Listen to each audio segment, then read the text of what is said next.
कुछ समय पहले की बात है। बैराट राज्य में एक प्रतापी राजा राज्य करता था।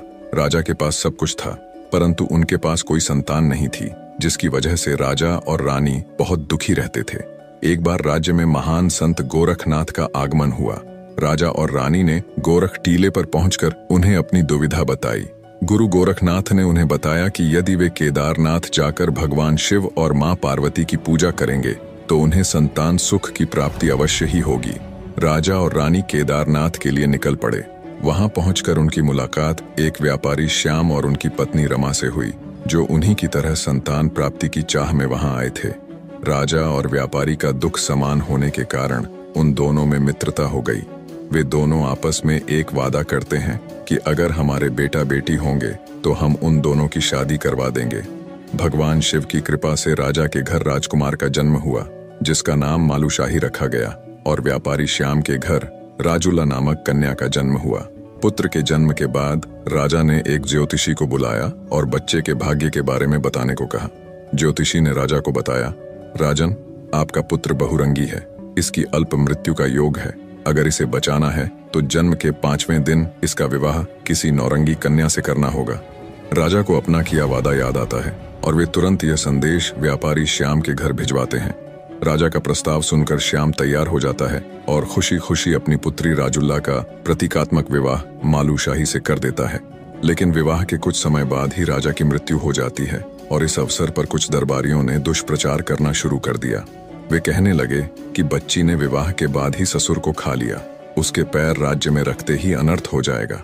रानी और परिवारजन बार बार यह बातें सुनकर इसे सच मान गए और उन्होंने यह फैसला कर लिया कि मालूशाही को राजुल्ला के बारे में कभी कुछ नहीं बताया जाएगा।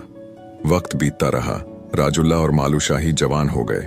राजुल्ला के पिता श्याम यह सोचकर चिंतित रहने लगे कि राजा की तरफ से कोई खोज खबर क्यों नहीं आ रही है। एक दिन ऐसे ही बातों बातों में राजुल्ला ने अपनी माँ से सवाल पूछा, माँ, दिशाओं में कौन सी दिशा प्यारी है? पेड़ों में कौन पेड़ बड़ा? नदियों में कौन गंगा? और देवों में कौन देव? राजाओं में कौन राजा और देशों में कौन देश? राजुल्ला की माँ बोली, बेटी, दिशाओं में प्यारी पूर्व दिशा है जो पृथ्वी को प्रकाशित करती है। पेड़ों में पीपल सबसे बड़ा है क्योंकि उसमें देवता रहते हैं।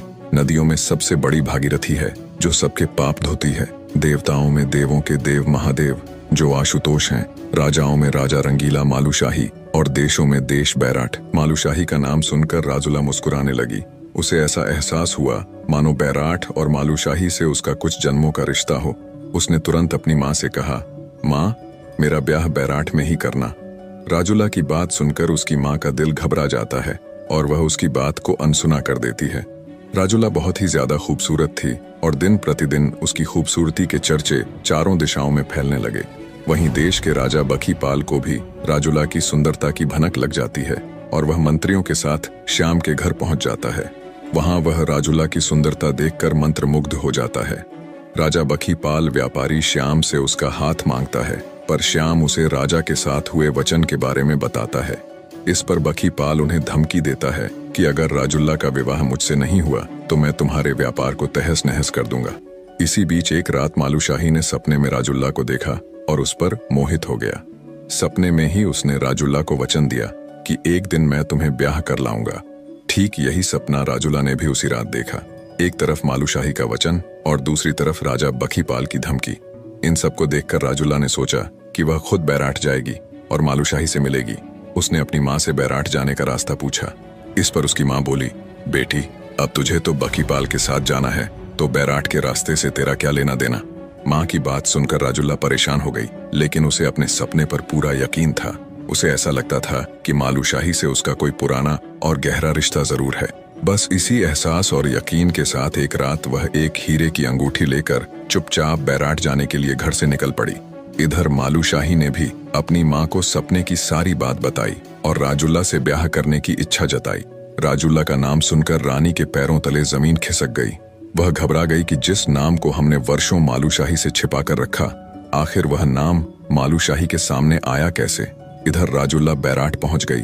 रानी को जैसे ही राजुल्ला के राज्य में आने की खबर लगी, वे घबरा गईं और राज्य वैद्य को आदेश दिया कि मालूशाही को कोई ऐसी जड़ी बूटी देकर गहरी निद्रा में सुला दिया जाए कि वह 2 दिन तक बिस्तर न छोड़े। वैद्य रानी का हुक्म मानकर ऐसा ही करते हैं। मालूशाही जड़ी के प्रभाव से लंबी नींद में चला जाता है।